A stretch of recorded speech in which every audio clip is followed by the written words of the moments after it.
देश की राजधानी दिल्ली में चुनाव आयोग के सामने कांग्रेस के नेता, जिसमें उनके केसी वेणुगोपाल, पूर्व मुख्यमंत्री जो राहुल गांधी के बहुत करीबी हैं वो, और उसके बाद राजस्थान से जो उनके युवा नेता हैं सचिन पायलट, भूपेश बघेल और केसी वेणुगोपाल, जयराम रमेश, ये तीनों लोग धरना दे रहे हैं। दरअसल मध्य प्रदेश में उनके एक राज्यसभा कैंडिडेट का नामांकन जो है वो रद्द कर दिया गया है।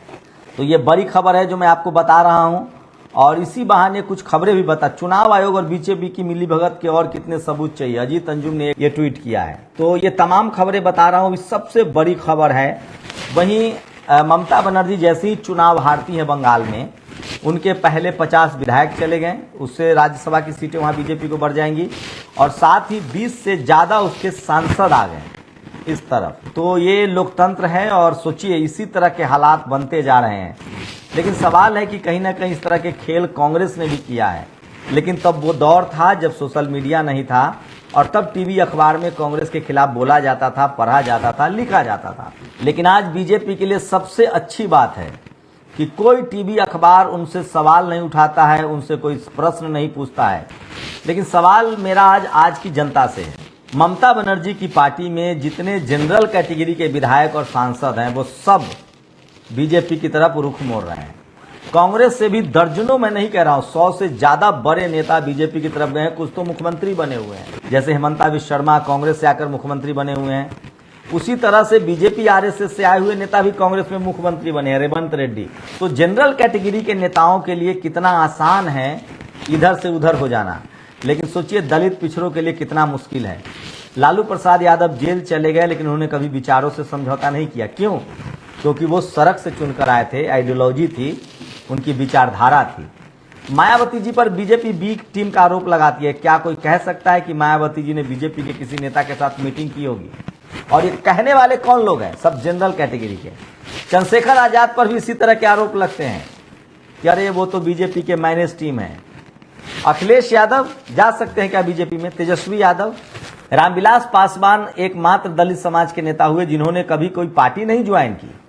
वो पहले जनता दल में थे, रहे, उसके बाद जब उन्होंने पार्टी तोड़ी तो उन्होंने अपनी पार्टी बनाई।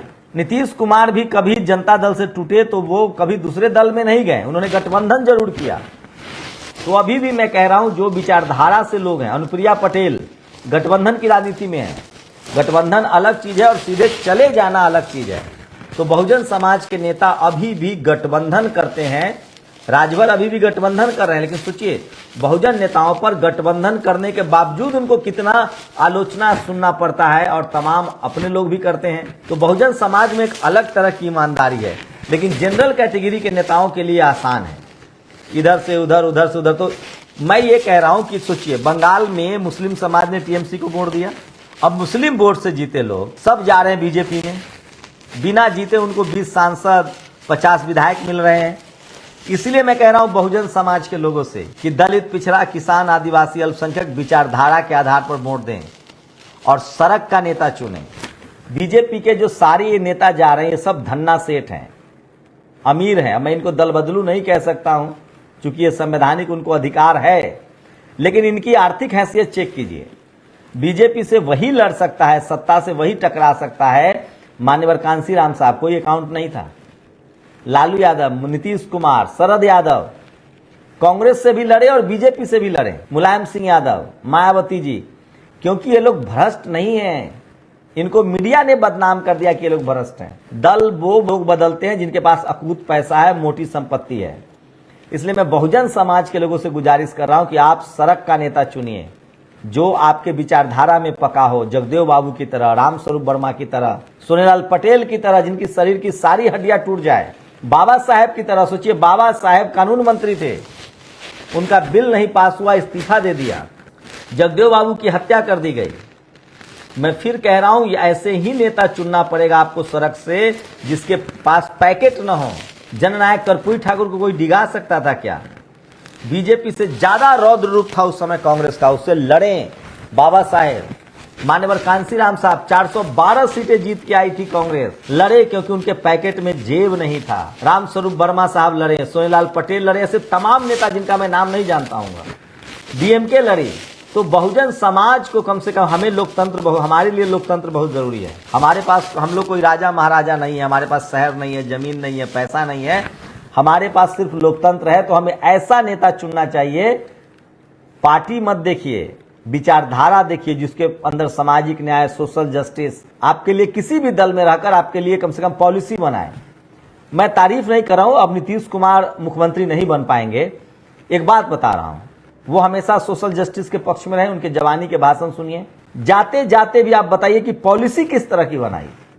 जो पॉलिसी लालू यादव जी की थी, जो पॉलिसी जननायक कर्पूरी ठाकुर की थी, उससे पहले जो पॉलिसी जगदेव बाबू की थी, शोषित पिछड़ा अति पिछड़ा को नौकरी देना, साइकिल देना, स्कूल, सरकारी स्कूल मजबूत करना, सरकारी नौकरी, जब तक नीतीश कुमार रहे सरकारी नौकरी में डेंट नहीं लगा। मुझे नहीं पता आगे क्या होगा, लेकिन पॉलिसी किसने बनाई? नीतीश कुमार ने, उसको लागू किया। आज बिहार में गांव गांव में पिछड़ा अति पिछड़ा चुनाव लड़ने की हैसियत रखता है, क्योंकि नीतीश कुमार ने पंचायत में, जिला में उनको रिप्रेजेंटेशन दिया, ताकत दिया। इसीलिए आज वहां दलित पिछड़ों की भरमार है, क्योंकि वो विचार से निकले थे। तमिलनाडु में पेरियार का विचार था। तो मैं फिर कह रहा हूं, पॉलिसी समझने वाले लोगों को राजनीति में लाइए, सिर्फ जात देखकर भी नेता मत चुनिए। जो सड़कों पर पका हो, जो आपकी जिंदगी जीता हो, जिसको आपकी तकलीफ पता हो, और जो आपके लिए लड़ के आया हो। बहुत लोग पैसे के दम पर राजनीति में आते हैं, कभी इस पार्टी कभी उस पार्टी। पैसे के दम पर जो राजनीति में आएगा, पैसा खिला के आएगा, वो पैसा ही बनाएगा, उसके पास पैकेट है। जिसको आप गाड़ी घोड़ा वैभव देख के, आपको सड़क का नेता चुनना पड़ेगा, तब जाकर मान्यवर साहब की तरह नेता चुनना पड़ेगा, मुलायम सिंह यादव की तरह नेता चुनना पड़ेगा। परिवार चलाना कोई गलत बात नहीं है, लेकिन पॉलिसी कैसा बना? मायावती जी की पॉलिसी देखिए। मायावती जब मुख्यमंत्री थी तो सरकारी नौकरियों का अंबार लग गया था। उनको पता था कि जितनी सरकारी नौकरियां निकलेंगी दलित पिछड़ों को उतना मौका मिलेगा। जननायक कर्पूरी ठाकुर पॉलिसी बनाते थे। बाबू जगजीवन राम कांग्रेस में थे, लेकिन पॉलिसी बनाई।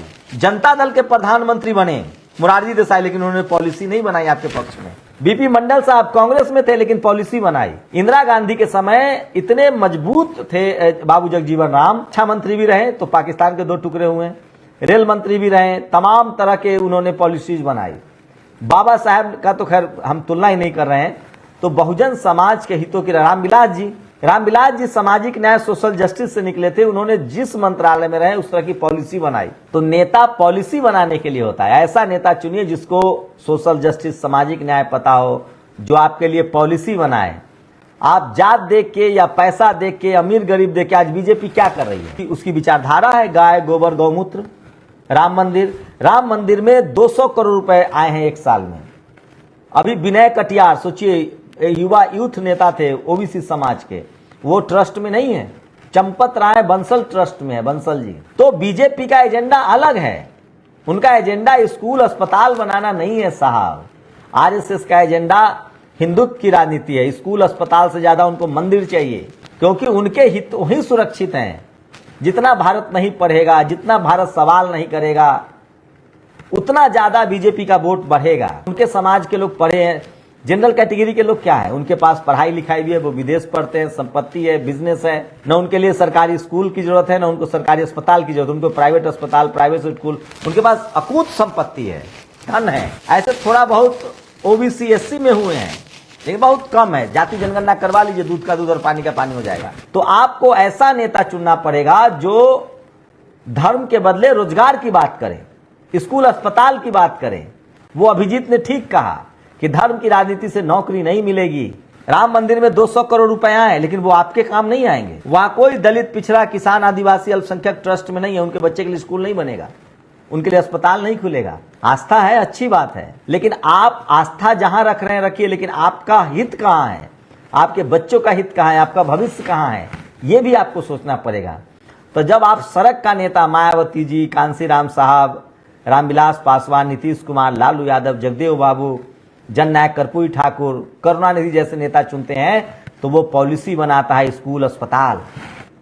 और जब आप धन्ना सेठ चुनते हैं किसी भी पार्टी में, तो वो सत्ता के साथ अपना गलवहिया करेगा। वो भाई अपनी संपत्ति बनानी है, अपना पैसा बचाना है। वो जहां सत्ता होगी वहां चला जाएगा, क्योंकि वो पैसा दे के आया है, उसको सड़क से संघर्ष करके नहीं आया, उसको क्या लेना देना है आपकी दुख तकलीफों से। और ये भी बात, बहुजन समाज के जो भी अधिकार मिले हैं वो लोकतंत्र से ही मिले हैं। तो आप लोग देख लीजिए कि क्या करना है, न जाति देखिए न धर्म देखिए, विचारधारा देखिए, उसकी सोशल जस्टिस की लड़ाई देखिए, और ये भी देखिए कि वो सड़क से निकल कर आया है कि नहीं।